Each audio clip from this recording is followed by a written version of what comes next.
प्यारे बच्चों, आप जिंदगी में विजयी होना चाहते हैं कि पराजित होना चाहते हैं? पक्का है? तो हमें एक बहुत बड़े महापुरुष ने सिखाया था। वो कहते थे, जिंदगी में अगर विजयी होना चाहते हो तो आपके जीवन में एक कमजोरी होती है और उस कमजोरी को आप जब तक नहीं छोड़ोगे तब तक विजय का ख्वाब देखना आपको बंद करना पड़ेगा। तो कमजोरी समझना चाहते हैं क्या चीज़ है? उस सबसे बड़ी कमजोरी है हमारे जीवन में कंफर्ट। क्या कमजोरी है? जो ज़्यादा सुविधा चाहता है, सुविधावादी समझौतावादी होता है। तो जिंदगी में अगर आप सफलता चाहते हो, विजय चाहते हो, तो एक बुराई छोड़नी पड़ेगी और वो बुराई क्या है? कंफर्ट। और इसका अनुभव मुझे खुद है।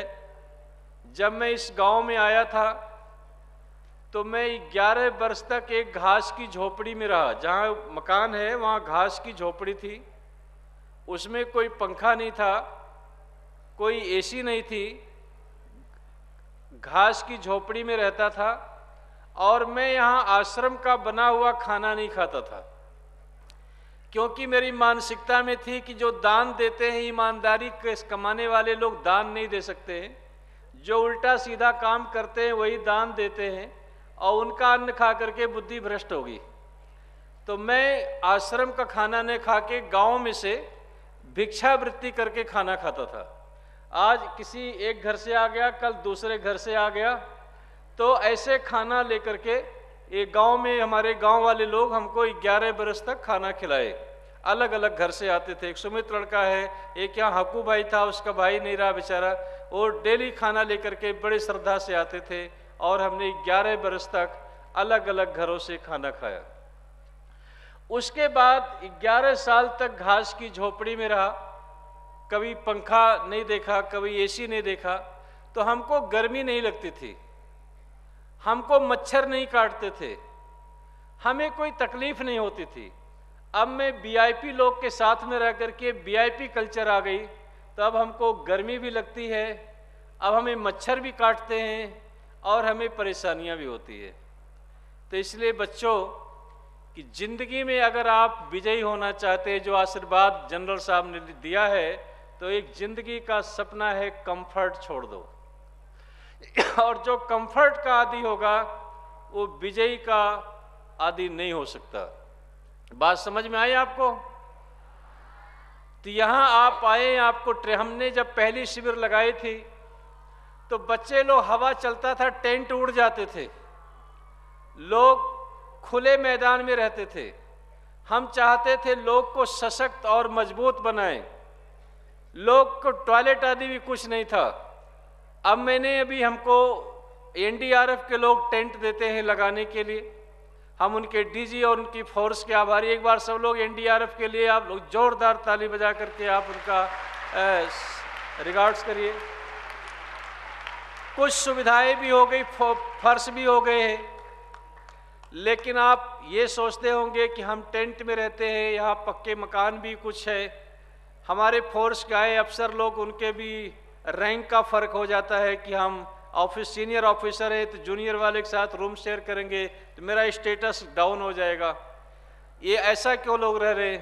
तो प्यारे बच्चों, आप ये हमारे गेस्ट हैं, भगवान हैं, हम भी आपके साथ टेंट में रहते हैं।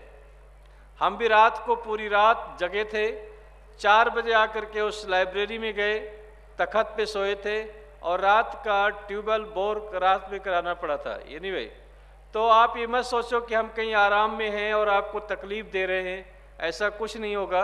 हम सभी लोग उस मिशन की तरफ से चलेंगे, तब करेंगे और देश और समाज के लिए जो भी कुछ कर सकते हैं उसे करने का प्रयास करेंगे। बैठे justice, honourable justice PC Ghosh, Gujarat state के एजुकेशन मिनिस्टर श्री भूपेंद्र सिंह जी चुडासमा, श्री अर्जुन भाई मोढवाडिया, हमारे इस मिशन के founder pillar general GD Bakshi, Shri Prashant Kumar Mishra, and DIG CISF Raju sir और honourable general Randhir Kumar Mehta sir, प्यारे बच्चों, सभी फोर्स के लोगों, प्यारे बच्चों, मुझे बड़ी खुशी है आप लोग हमारे आमंत्रण पर यहाँ आए। काफ़ी दूर से, नागालैंड से, असम से, तमिलनाडु से, कर्नाटका से, डिफरेंट 26 स्टेट से बच्चे आप लोग यहाँ आए और आ रहे हैं। आपको ये सोचकर चिंतित होंगे कि ये हम यहाँ क्यों जा रहे हैं, किस लिए जा रहे हैं, हमारे यहाँ क्या उद्देश्य है और ये काम क्यों हो रहा है। मैं पहले आपको यहाँ के विषय में संक्षेप में बताना चाहता हूँ। हमें किसी पंडित जी ने बताया कि 5 ज्योतिर्लिंग की चलकर यात्रा करो तो शंकर जी आपको मिलेंगे। हमने 5 ज्योतिर्लिंग की जगह पर 12 ज्योतिर्लिंग 11,490 किलोमीटर पैदल चल कर के यात्रा किया और गौमुख से लेकर के गंगा सागर तक 2025 किलोमीटर गंगा नदी को अपने पैरों से चल कर के नापा, लेकिन हमें शंकर जी नहीं मिले। फिर हमें किसी ने सलाह दिया कि आप हिंदी सीखो और संस्कृत सीखो, चूँकि सारा ज्ञान जो है वो संस्कृत भाषा में है। तो सोमनाथ में मेरा 12वां ज्योतिर्लिंग हुआ था, तो यहाँ बताया गया कि मैं काशी जा रहा था संस्कृत पढ़ने के लिए। संस्कृत वैसे मैं घर में हम जब रहते थे तो हमारे यहाँ एक पंडित जी आते थे हमको कुछ संस्कृत सिखाने के लिए। चूँकि हमारी माँ नहीं थी तो हमारी परवरिश हमारी ग्रैंड मदर ने किया, तो उनको ये चिंता थी कि कहीं बच्चे का संस्कार बिगड़ न जाए, तो एक पंडित जी 1 घंटे के लिए हमको संस्कृत सिखाते थे, तमिल भाषा के अंदर और अलग अलग बात में। लेकिन वो हमें कुछ कामयाबी ज़्यादा नहीं मिली थी। बाद में मैंने संस्कृत यहाँ गुजरात में रह के टंकारा में सीखा, हिंदी सीखा, और उसके बाद में हम वहाँ पर रहते थे। हमें पता चला कि इस गांव में ये पूरा जंगल था, यहाँ लोग दिन में आने से उनको डर लगता था। आज बदल गई परिस्थिति इन 15-17 वर्षों के अंदर। तो यहाँ गाय को एक संत जी रखते थे, गर्म पानी पिला देते थे, गाय मर जाती थी तो धौरा जी बाजू में पोल्ट्री फार्म के लिए उसको भेज दिया जाता था। तो मैं पढ़कर पेपर में बहुत दुखी हुआ। तो 28 दिसंबर 2000 को बच्चों में इस गांव में आया था और यहाँ हमने 5236 गाय की गौशाला बनाई। सूरज निकले 1 लाख रुपए रोज का चारा लगता था। मैंने यहाँ एक घास की झोपड़ी बनाई और उसी में रहने लगा।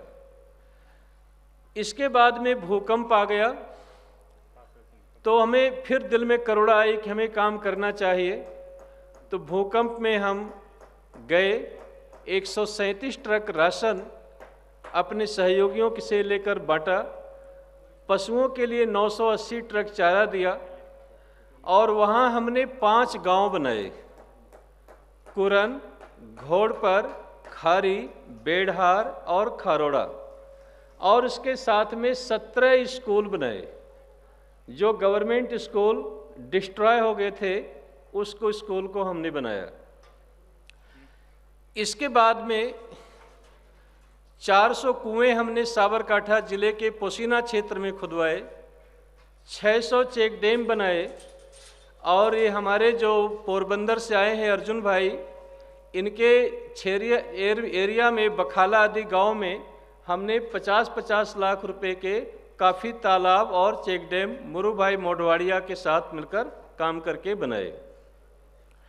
जब मैं काम करने लगा तो अब्दुल कलाम को पता चला कि मैं सब कुछ छोड़ छाड़ कर समाज के लिए काम कर रहा हूँ।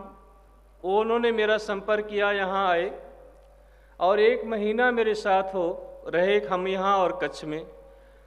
खैरनार को पता चला मैं काम कर रहा हूँ तो 5 बरस यहाँ रहे। केपीएस गिल आए, जनरल जगजीत सिंह अरोड़ा भी 4 महीने यहाँ पर रहे। जनरल अरोड़ा मुझे काफ़ी समझाते थे और उन्होंने मुझे बोले कि आप लेट मिले, बहुत प्यार मिला। उन्होंने काफ़ी हमें सोने का कड़ा हरमिंदर साहब में जाकर पहनाया, मुझे गर्व है। और उन्होंने वहाँ इमोशनल स्पीच दिया कि सिख धर्म में 10 गुरु होते हैं और अगर वो गुरुओं की संख्या कम पड़ जाए तो 11वां गुरु इस बच्चे को बना देना। वो आज तक मैं उनकी बात को भूलता नहीं हूँ। बहुत प्यार करते थे। प्यारे बच्चों, इस तरह से सफ़र शुरू हुआ। तो केपीएस गिल, हम दोनों यहाँ घास की झोपड़ी में बैठे थे, विचार कर रहे थे। तो उन्होंने कहा, बेटे ये गाय भैंस रखना ये कोई मूर्खों का काम है। आप देश के लिए, समाज के लिए कुछ सोचो और पूरे देश में आप एक बार फिर से देखो। उनके साथ हम असम गए, कश्मीर गए और भी स्टेट में गए और हम लोगों ने काफ़ी चिंतन किया। एक दिन उन्होंने कहा कि मुझे आपके साथ 2-3 दिन रहना है और शर्त होगी एक ही बेड पर सोएंगे, एक ही जगह खाना खाएंगे और कोई बात दूसरे से नहीं करेंगे। मैं गया तो उन्होंने कहा एक बहुत बड़ा मंदिर आप बनाओ ताकि लोग दर्शन करने आए, और अगर 1000 लोग दर्शन करने आते हैं, शाम को 10 रुपये डाल जाते हैं तो शाम को 10,000 रुपये, लाख रुपए ऐसे मिल जाएंगे आपको। फिर कुछ समय के बाद कहते हैं कि चलो एक बम बनाने की फैक्ट्री बनाते हैं। अलग अलग टाइप के मजाक करते थे। तो हम लोग सो गए। सुबह कहते चलो चलते हैं चंडीगढ़। हम लोग 5 घंटे का सफ़र किए, रास्ते में कोई बात नहीं किया। फिर कहते चलो शिमला चलते हैं। शिमला गए। फिर उन्होंने कहा, बेटा एक मैं आपसे कहता हूँ, आप जिंदगी में कभी कोई मंदिर मत बनाओ, कोई आश्रम मत बनाओ। मैं आपसे एक दया की भीख मांग रहा हूँ, आप इस देश के लिए कुछ काम करो। तो हमने काफ़ी सोचा और बोले पहले आप एक स्टडी करो कि देश में क्या क्या समस्याएं हैं और क्या करना चाहिए। प्यारे बच्चों, हमने 3 महीने का समय लिया, सोचा और पूरे देश में फिर देखा।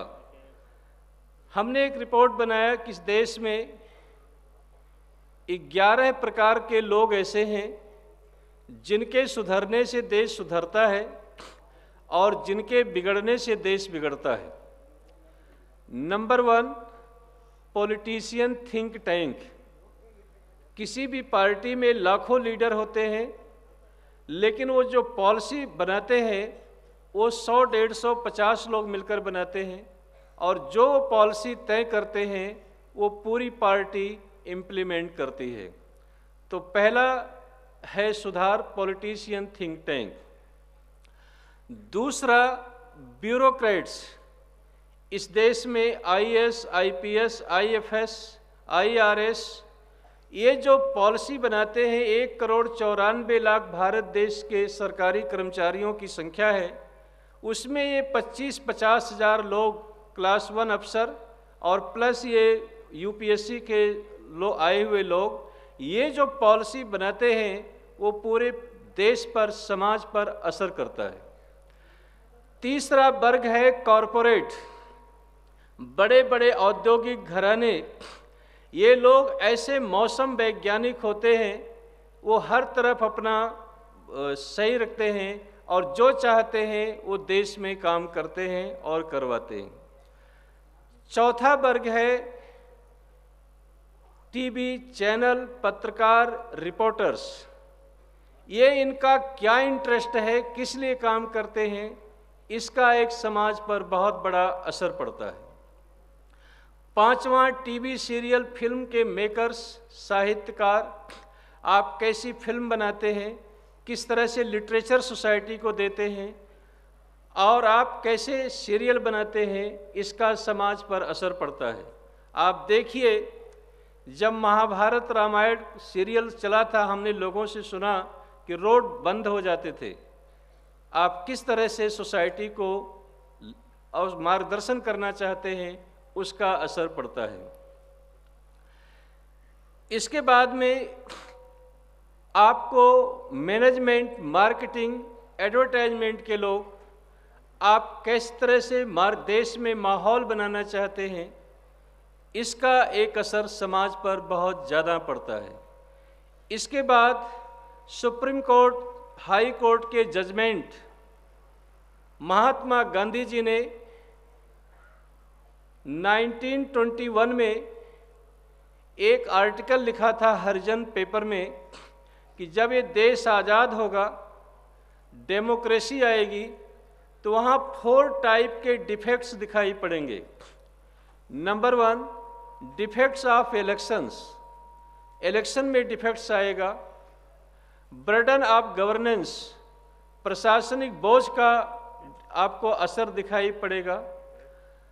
तीसरा, इनजस्टिस, अन्याय अत्याचार का होगा। और चौथा, ट्रिनी ऑफ रिच, अमीर लोग गरीबों की शोषण करेंगे। तो ये 4 प्रकार के डिफेक्ट्स 1921 में गांधी ने लिखा था ये डेमोक्रेसी में आएंगे। तो इसका हमें इनजस्टिस जो होता है वो लोग को न्याय नहीं मिलता।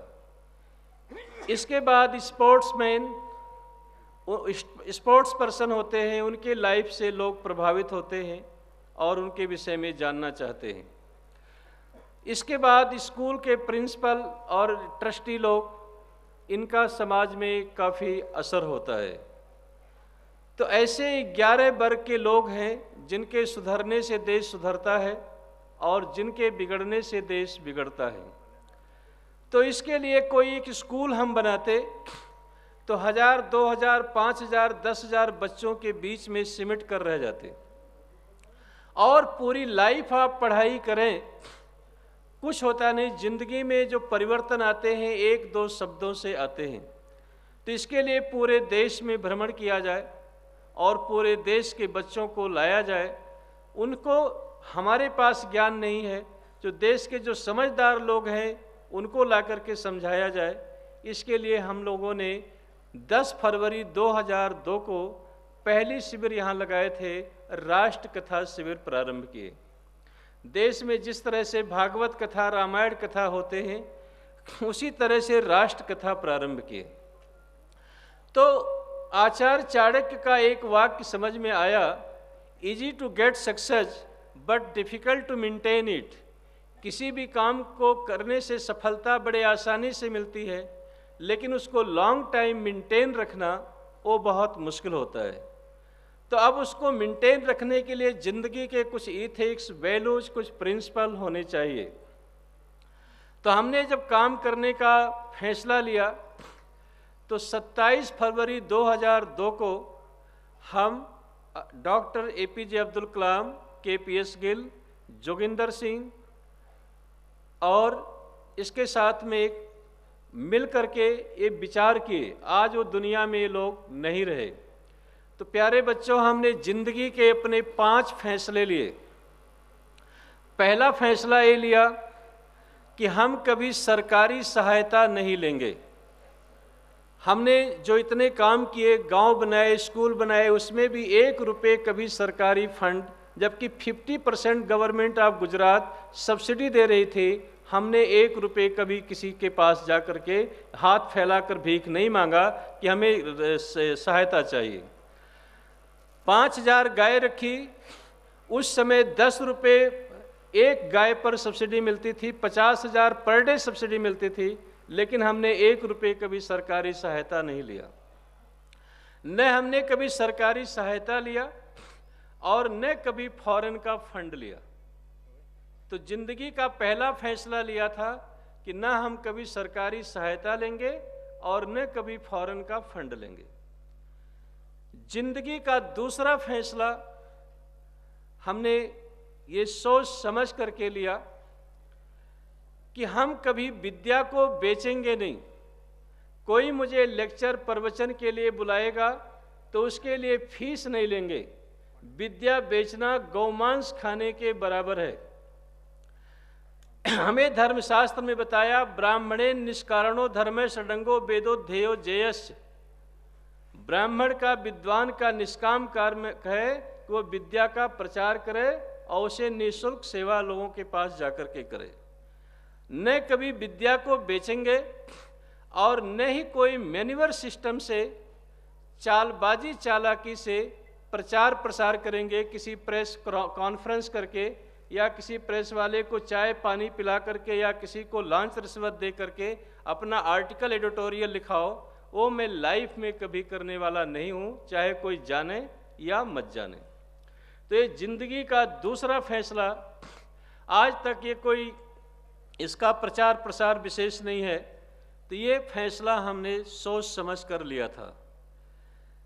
जिंदगी का तीसरा फैसला था कि हम कभी कास्ट कम्युनिटी में विश्वास नहीं करेंगे, रीजनलिज्म क्षेत्रवाद में विश्वास नहीं करेंगे।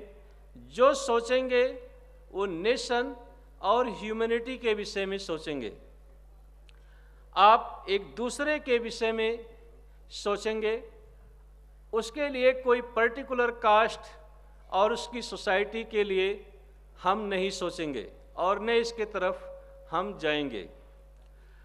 जिंदगी का चौथा फैसला लिया, हम कभी धन इकट्ठा नहीं करेंगे और न ही कोई चेले चेली की फौज बनाएंगे। किसी को डोरा धागा बांधकर कंठी माला पहनाकर अपनी फॉलोइंग क्रिएट करना, वो मैं लाइफ में कभी नहीं। आज 17 वर्षों में मेरा कोई पीए नहीं है, मेरा कोई ऑफिस नहीं है। मुझे कहते हुए दुख भी है और गर्व भी है। आज 60-70 वर्ष के पुराने बुजुर्ग इंसान जनरल मेहता साहब, सर 1 मिनट आप लोग सामने खड़े होंगे। ये यूनाइटेड नेशन में काम किए थे, आर्मी इंटेलिजेंस के डीजी थे। ये सारे लेटर हमारा बना देते हैं इस उम्र में और सारी बुक बना देते हैं। जहाँ भेजना सर इनको ईमेल कर दीजिए, इनको ये कर दीजिए, सब कुछ ये बेचारे इस एज में जाकर के करते हैं। और यहाँ आकर के यहाँ मुझे कहते हुए बड़ा दुख है कि मुझसे भी ज़्यादा ये काम करते हैं। दीवालों पर चूना तक इन्होंने अपने हाथ से लगाया है, यहाँ की कलर भी इन्होंने खुद किया है। तो ऐसे स्थिति में आकर के काम करते हैं और इनकी जितनी भी तारीफ की जाए वो कम है। तो जिंदगी का चौथा फैसला, हमने कभी बैंक में अकाउंट अपने नाम का नहीं खोला था। ये लास्ट ईयर डीमोनेटाइजेशन के बाद पैसे नहीं हुए तो एटीएम आदि की ज़रूरत पड़ी, तो इस उम्र में मैंने पिछली बरस अपने नाम का निजी अकाउंट खोला और उसके पास हमारे पास कोई बैलेंस नहीं था। और ज़िंदगी का 5वां फैसला हमने लिया था कि मनुष्य है, उसकी कमजोरी होती है। अगर मैं ऐसे रह गया तो लाल पीले कपड़े पहनकर बदमाशी नहीं करूँगा, अगर मैं रह पाया तो ऐसे रह जाऊँगा, नहीं रह पाएगा तो शादी कर लूँगा, लेकिन पर्दे के पीछे गर्लफ्रेंड बॉयफ्रेंड बना करके कुकर्म, मुंह काला करके कुकर्म नहीं करूँगा। तो ये 5 व्रत मैंने 27 फरवरी 2002 को लिया था और आज तक इन फैसलों पर हम कायम हैं। प्यारे बच्चों, इन 17 वर्षों की सफ़र में बहुत सी हमने ठोकरें खाई। लास्ट ईयर डीमोनेटाइजेशन का समय था, 3000 रुपये सब्जी वाले को किराया देने के लिए कैश नहीं होते थे। पिछले शिविर में हमको 59 लाख का नुकसान हुआ था। और ऐसे स्थिति में हिंदू, अब हमें जो सहयोग देने की बात है, समाज, मुसलमान लोग सहयोग इसलिए नहीं करते क्योंकि स्वामी जी हिंदू हैं, ईसाई लोग सपोर्ट नहीं करते चूँकि वो हिंदू हैं। और हिंदू लोग का जो मेरा अनुभव है वो 5 जगह मदद करते हैं। या तो आपके पास कास्ट बेस हो कि बापू अपना है, जातिवाद हो, महाराज जी हमारे धर्म के हैं तो आप कुछ भी करो चलता है, उनको मदद मिलती है। दूसरा आपका रिलीजियस बेस हो कि आप धार्मिक संगठन बना लिए हों और लोग उनके साथ रहते हैं। मैं जब पहले शुरुआत की तो मैं धार्मिक लोग के खिलाफ बहुत स्पीच दिया करता था, नाम ले ले करके बोलता था। उसमें कुछ लोग जेल में भी हैं और कुछ ऐसे, और बहुत सभाएं करता था। तो एक स्वामी जी मेरे पास आए, बोले आप कितना भी हमारा विरोध करो, हम पर कुछ फर्क पड़ने वाला नहीं है, लेकिन आप बहुत अच्छे इंसान हैं, नेक काम करते हैं, इसलिए हमें आपकी कभी बुरा सोच भी नहीं सकते। तो उन्होंने समझाया कि पब्लिक को क्या क्या चीज़ चाहिए और हम सब प्रोवाइड करते हैं, वो अलग बातें हैं। तो प्यारे बच्चों, या तो आपके पास रिलीजियस बेस हो, तीसरा या तो आप कथा करते हो, वहाँ सपोर्ट करते हैं लोग, और चौथा या तो आप चमत्कार बताते हो, जैसे आज जो निर्मल बाबा, साईं बाबा सब करते हैं, और पांचवा या तो आपके पास पावर हो। ये 5 चीज़ है तो आपको पैसा मिलता है, और नहीं है तो हमारे पास ये 5 चीज़ नहीं है। इसलिए ये स्थिति मैं आपको स्पष्ट करना चाहता हूँ कि आप यहाँ आए हैं, ये आपका कैंपस है। हमारे लिए वीआईपी मंच पर बैठे हुए लोग नहीं हैं, और हमारे लिए वीआईपी आप हैं, क्योंकि हमारा उद्देश्य आप हैं, हमारा उद्देश्य ये लोग नहीं हैं। हम आपके लिए रात दिन लगे हैं और आपके लिए सोचते हैं। तो इसलिए ये सोचना, ये सारा कैंपस आपका है, यहाँ का नुकसान आपका नुकसान है और यहाँ का फायदा आपका फायदा है। प्यारे बच्चों, आपको ये हमेशा सोचना है कि आप यहाँ आए हैं तो कुछ सीखने के लिए आए हैं। आपको इन 8 दिनों के अंदर अपने एक्सपीरियंस एक पेज में लिखना है। आप कॉपी पेन लेकर आए या नहीं आए हैं? तो आप ये 4 बातें लिखिए, आपको क्या करना है। नंबर 1, हम यहाँ शिविर में जाकर के हमने क्या सीखा। आप इस पर एक पेज का अपना एक्सपीरियंस लिखेंगे कि हम यहाँ शिविर में आकर के हमने क्या सीखा। दूसरी बात, हमने यहाँ शिविर में आकर के क्या किया। हमने अच्छा किया, बुरा किया, किसी से लड़ाई किया, झगड़ा किया या किसी का सपोर्ट किया, हमने क्या क्या गलत काम किए, हमने अपनी गलतियों को क्या सुधारा। तो सबसे बड़ी चीज है जिंदगी में गलती को सुधारने की क्षमता पैदा करना। तो ये दूसरा काम आपको लिखना है, हमने क्या किया। तीसरी बात, आप ये लिखिए कि हमको समूह में रह करके हमने क्या सीखा। आप घर में अकेले रहते हैं या 2-4 लोगों के साथ रहते हैं, यहाँ इतने लोगों के साथ रह करके आपने क्या सीखा। और चौथी बात लिखिए कि हमारे जीवन का जो उद्देश्य है उसमें कुछ बनने के लिए यहाँ आने से कुछ फायदा होगा या नहीं होगा। क्या उद्देश्य है, क्यों हम आए हैं। इन 4 बातों पर हमें 4-4 पेज आपके विचार चाहिए, ताकि हम उसे पढ़ सकें, समझ सकें और अपने कामों में परिवर्तन ला सकें। तो प्यारे बच्चों, ये उद्देश्य के लिए आपको यहाँ काम करना है। तो इतने संकट और मुसीबत से आप देखिए, कल आए, पानी खत्म, रातों रात हमने बोर करवाया, पाइप टूट गई थी, उसका रिपेयरिंग किया नहीं, वह अलग बात। जगह जगह से आए समस्याएं आती, उसको हम गिना नहीं रहे।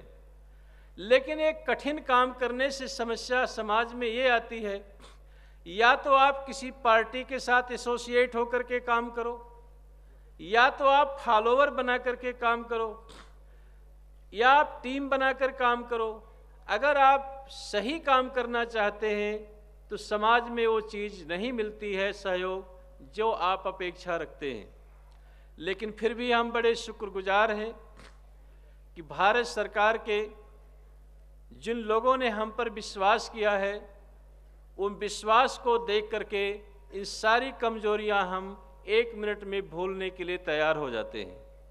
मुझे गर्व है कि मैं इसरो चेयरमैन, रात को 2 बजे भी मैं उनको फ़ोन करता हूँ, फ़ोन उठाते हैं और कहते हैं स्वामी जी मैं आपका पीएस हूँ, आप जो कुछ बताया करो हम करने के लिए तैयार हैं। ये सम्मान मैं जानता हूँ बहुत बड़े लोगों को नहीं मिल सकता है। जब मैं जाता हूँ दिल्ली में बीएसएफ सीआरपीएफ डीजी से मिलने के लिए, एनडीआरएफ डीजी से मिलने के लिए, तो मुझे गर्व होता है कि हमको नीचे तक बेचारे ऑफिस में जहाँ होते हैं छोड़ने आते हैं और कुछ तो आते हैं लेने के लिए भी आ जाते हैं। मैं समझता हूँ ये सम्मान देश में बहुत कम लोगों को मिलता होगा। 15 अगस्त 26 जनवरी को इसरो जैसा संस्था हमको चीफ गेस्ट बनाया, तो मैं इससे समझता इससे बढ़ कर के कोई दुनिया का काम मेरे लिए कुछ भी नहीं है। अभी मैंने पूरे साल में पैरामिलिट्री फोर्सेस में लेक्चर दिए, आर्मी में जाकर के हमने बातें की। जो एक दिन 365 दिन बच्चों ये शिविर है, शिविर को छोड़ करके मैंने कभी भी 3 नाइट एक बिस्तर पर नहीं सोया है। मैंने पूरा साल भर का शेड्यूल 2017 में क्या किया है मैंने फेसबुक पर भी डाल दिया। तो लोग कहते साल भर आप करते क्या हैं, तो भी देखें हमने क्या किया है क्या नहीं किया है, एक एक मिनट का हम हिसाब रखते हैं। अब